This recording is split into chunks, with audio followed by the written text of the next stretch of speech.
আমি বিশেষ করে আজকে নিজেকে গর্ববোধ মনে করি যে একটা নির্বাচনের কাজে আসতে পারছি।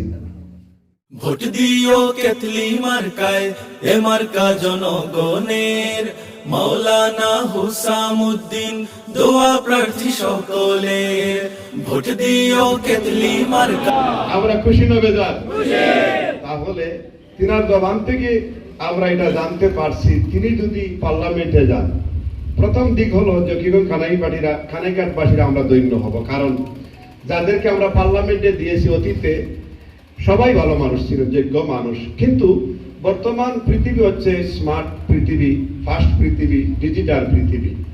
এখানে সংসদে কথা বলতে হবে, যুক্তিসঙ্গত কথা, যুক্তিসঙ্গত দাবি আদায় করতে হবে।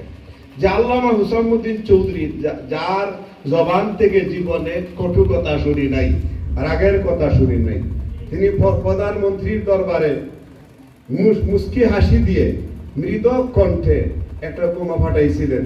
শুধু বলছেন যে এই বইগুলি জাতির জন্য মঙ্গল বয়ে আনবে না, তাতেই কোটি কোটি টাকার বইগুলি বাজেয়াপ্ত করা হয়ে গেছে।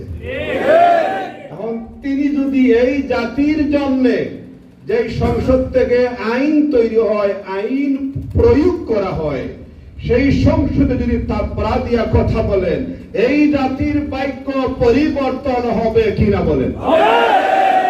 যদি পরিবর্তন হয়, তার অংশীদারিত্ব আমরা নিতে চাই কি চাই না?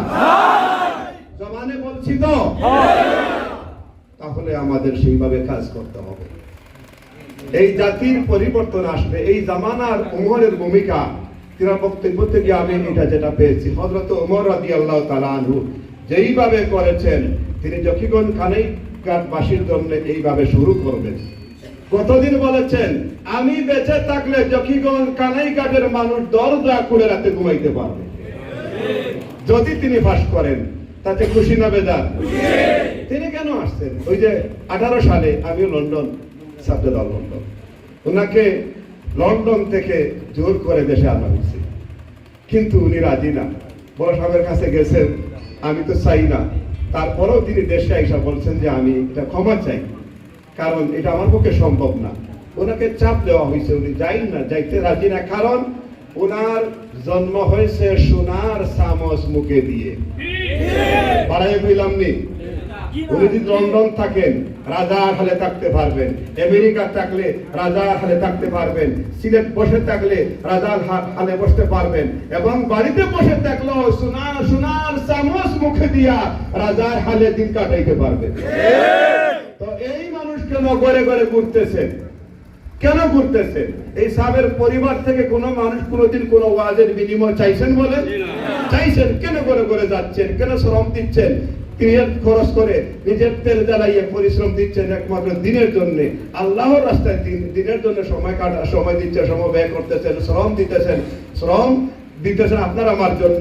আমি দাবি করব, যেহেতু করে আমরা সবাই গভীর রাত পর্যন্ত অপেক্ষা করছি, আমরা সকলে আজকে আগামী 7 তারিখ পর্যন্ত উনারে পাশ করাই দেওয়ার আমানতদার হইলাম আমরা সকল। কথা ঠিক নেই? 7 তারিখ পর্যন্ত উনার জিম্মাদার কারা? আল্লাহর পরে আমরা কারা? আমরা আমাদের আমানত পালন করতে হবে, সঠিকভাবে দাওয়াত দিতে হবে, ঘরে ঘরে পৌঁছাইতে হবে। আর 7 তারিখ থেকে জকিগঞ্জ কানাইঘাটবাসীর দায়িত্ব হলো আল্লামা হুসামউদ্দিন চৌধুরীর হাতে। সংসদে তিনি আমার পক্ষ থেকে দাবি উপস্থাপন করবেন। রাজি তো? ইনশাআল্লাহ আমিও আপনাদের সাথে থাকবো, এলাকায় আছি, এলাকায় থাকবো। আল্লাহ তাআলা যেন আমাদের সকলকে একজুট হয়ে কাজ করার তৌফিক দান করেন।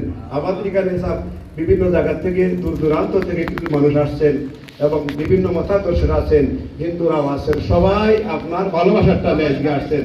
সবার জন্য আপনি দোয়া করে দেবেন। এবং কানাইঘাট থেকেও বেশ কোনো লোক আসছেন আপনার কাছে দেখা সাক্ষাৎ করার জন্য। তো আমি অনুরোধ করবো, আমাদের সভাপতি হিসাবে চেয়ারম্যান কথা বলার পরে আমরা শেষ করে দিয়েছিলাম দোয়ার মাধ্যমে।